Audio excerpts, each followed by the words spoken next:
for me, I'm a businessman, I'm a family man. Ang ginagawa ko lang talaga, sige, sasabihin ko na sa inyo yung routine ko. Gigising ako ng around 4 to 5, depende doon. And then magme-meditate ako between 30 minutes to 1 hour. And then matatapos yung meditation ko around 5:30 to 5:45. After ng meditation ko, I already pray to God. Pupunta kagad ako sa gym.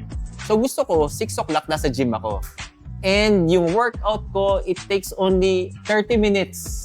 30 minutes Yes, lang? that's all it takes. Hindi ako nagto 2 hours sa gym. Kasi, unang-una, gusto ko siyang matapos kagad.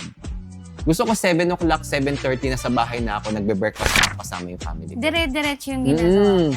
Yung routine na yun, sino nagturo sa'yo? Tinignan ko lang kung ano yung nagwo-work sa sarili ko.